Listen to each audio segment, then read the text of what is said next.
Market Analysis 25 Januari 2023 dan kita akan lihat sejenak apa yang akan men-trigger atau memicu pergerakan market. Dan seperti biasa, tetap pergerakan sentimen market sampai saat ini, terutama terkait dengan China dan juga kekhawatiran resesi. Meskipun China sampai saat ini market belum aktif karena masih dalam perayaan festival musim semi dan hal tersebut adalah lanjutan dari libur perayaan Imlek. Jadi kita belum akan melihat aktivitas yang terlalu agresif di sesi Asia. Tapi kekhawatiran resesi masih tetap membelenggu dan membayangi market sehingga kita belum bisa terlepas dari hal-hal tersebut. Setidaknya sampai minggu depan pun kita masih tetap akan melihat dari kebijakan Federal Reserve. Petunjuk dari Perdana Menteri Kishida yang mengatakan bahwa keputusan BOJ berikutnya akan bergantung kepada tren. Ya, Kishida mengatakan bahwa kebijakan moneter khusus tergantung pada keputusan dari Bank of Japan.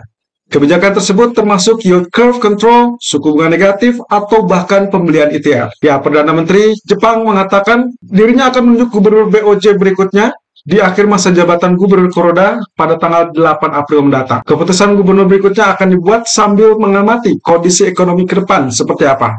Lalu kemudian Kishida pun menegaskan bahwa terlalu dini untuk membicarakan revisi pernyataan bersama antara BOJ dan pemerintah, sehingga dirinya merasa perlu untuk menunggu penunjukan gubernur BOJ baru. Dari Korea Utara dikabarkan Pyongyang kini diberlakukan lockdown selama 5 hari. Warga diperintahkan tetap tinggal di rumah dari hari Rabu hingga Minggu.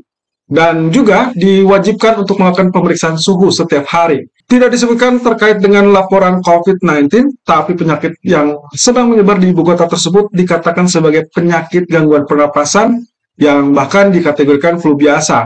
Namun melihat dari kondisi cuaca yang meliputi semenanjung Korea, hawa dingin nampaknya sedang meliputi sebagian besar semenanjung Korea tersebut. Dari survei inventory swasta, stok minyak menunjukkan peningkatan yang cukup besar, dan ini adalah data yang dirilis tadi malam.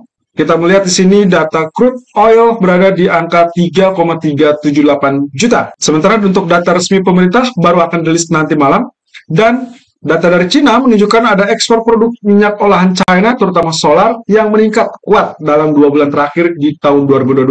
Lalu kemudian ECB kembali mendapatkan dukungan hawkish dari anggota Dewan Pengurus ECB.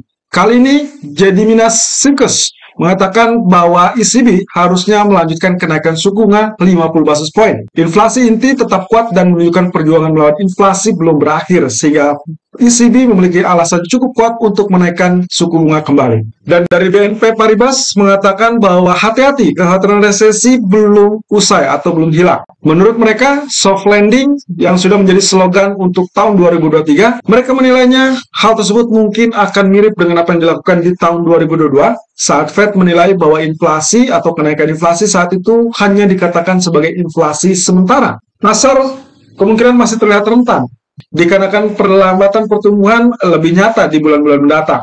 Fokus kini tertuju pada momentum ekonomi di Eropa dan juga China, termasuk juga pelonggaran kondisi keuangan global baru-baru ini. Dan kembali kami ingatkan bahwa kita masih tetap menunggu terkait dengan FOMC di minggu depan, di mana semua hal yang kita sudah ulas sepanjang 2 minggu terakhir juga menunjukkan bahwa kita sedang dalam fase profit taking ini.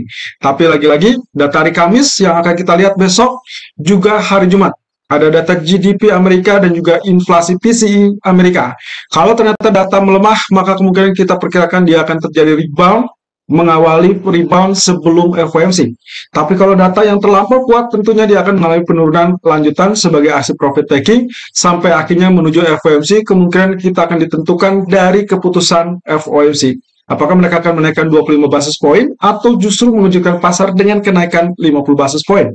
Dan hal ini kita akan ulas di hari Jumat di live streaming via YouTube channel Agrodana Futures. Dan kita lanjutkan dengan outlook dari US Treasury Yield, grafik daily terlebih dulu. Kita lihat di sini dengan singkat, area candlestick atau pembentukan candlestick ditutup dengan sempurna bearish, di mana kondisinya lebih rendah daripada candlestick sebelumnya. Sehingga inilah yang kita sebut dengan bearish engulfing. Lalu kemudian ingat bahwasannya kita masih tetap dalam jangkauan ataupun kecurigaan bahwa ini sedang dalam fase bearish ataupun head and shoulder. Jadi, apakah right shoulder-nya cenderung memiliki 2 right shoulder? Mungkin saja. Lalu kemudian neckline-nya, yang terpenting adalah bagian neckline. Itu yang akan dinantikan. Ya, kalau melihat hal tersebut, Tentunya yang sebelumnya sempat dikatakan tembus dan juga dia sempat kembali lagi, mungkin saja dianggap sebagai kegagalan. Tapi kalau misalkan kita anggap bahwa penurunan tersebut masih akan berlangsung, maka kita melihatnya sebagai kondisi yang belum sama sekali gagal. Jadi kita masih akan perhatikan teritori support ada di level 3,412 atau bahkan terendah yang kemarin 3,329. Namun catatan berikutnya adalah terkait dengan pergerakan mungkin saja membentuk pola descending triangle yang artinya suatu waktu saat dia pecah atau tembus area support, dia akan melanjutkan penurunan sesuai ketinggian dari triangle tersebut. Tapi tunggu dulu, karena kita masih harus tetap mewanti-wanti ataupun mewaspadai data ekonomi minggu ini di hari Kamis dan Jumat yang bertumpu pada GDP dan juga PCE, baru kemudian adalah keputusan Fed di minggu depan. Nah, sebaliknya kalau kita lihat dari sisi US dollar, kembali ditutup dengan banyak keraguan, candlestick ditutup dengan doji candle 1, 2, 3. 3 candle berturut-turut dengan doji candle. Jadi kita masih tetap lihatnya 50-50 atau sideways, walaupun dengan catatan kita sudah bilang bahwa ini adalah pullback dan seharusnya melanjutkan penurunan. Tapi apa daya kalau misalkan ternyata terjadi pembalikan saat kenaikan tersebut menghampiri dan kembali tembus di atas 103,53. Tentunya hal tersebut akan kembali bergantung kepada data ekonomi minggu ini dan juga kebijakan dari FOMC minggu depan. Nah, bagaimana dengan keadaan dari H4-nya sendiri? Posisinya juga tetap dalam zona sideways, teman-teman. Jadi inilah kenapa sebabnya emas masih bergerak di teritori yang sama. Dan kita tidak berharap ada penurunan yang terlalu drastis atau bahkan kenaikan yang terlampau tinggi. Setidaknya range area kemungkinan masih di kisaran 1920 sampai 1945.